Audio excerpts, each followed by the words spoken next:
আজকের ব্রেকফাস্টটা তোমাদের সাথে শেয়ার করলাম। করেছিলাম ঘন দুধের চা, সাথে ছিল ব্রিটানিয়া বিস্কিট। যেহেতু শীত পড়েছে বেশ ভালোই লাগে গরম গরম ঘন দুধের চা খেতে।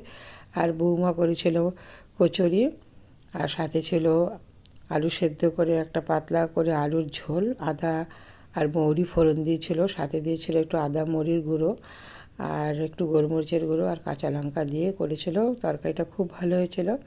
আর বড় ছেলে এনেছিল জিলিপি।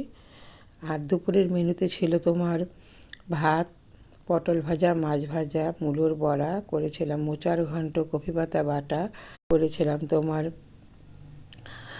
লোটে মাছের ঝুরি, করেছিলাম ফুলকপি দিয়ে ভেটকি মাছ আলু দিয়ে ঝোল, কাজলি মাছ, সাথে ছিল চাটনি আর ছিল চিংড়ির মালাইকারি। তো টুকটুক করে প্রচুর রান্না করেছিলাম, যেহেতু ছেলে কালকে চলে যাচ্ছে। তো ব্রেকফাস্ট আর লাঞ্চের মেনুটা একসাথেই তোমাদের সাথে শেয়ার করলাম। কেমন লাগলো অবশ্যই তোমরা জানাবে। আর ভালো লাগলে আমার চ্যানেলটা একটু সাবস্ক্রাইব করে দিও। সবাই তোমরা ভালো থেকো। শুভ দুপুর।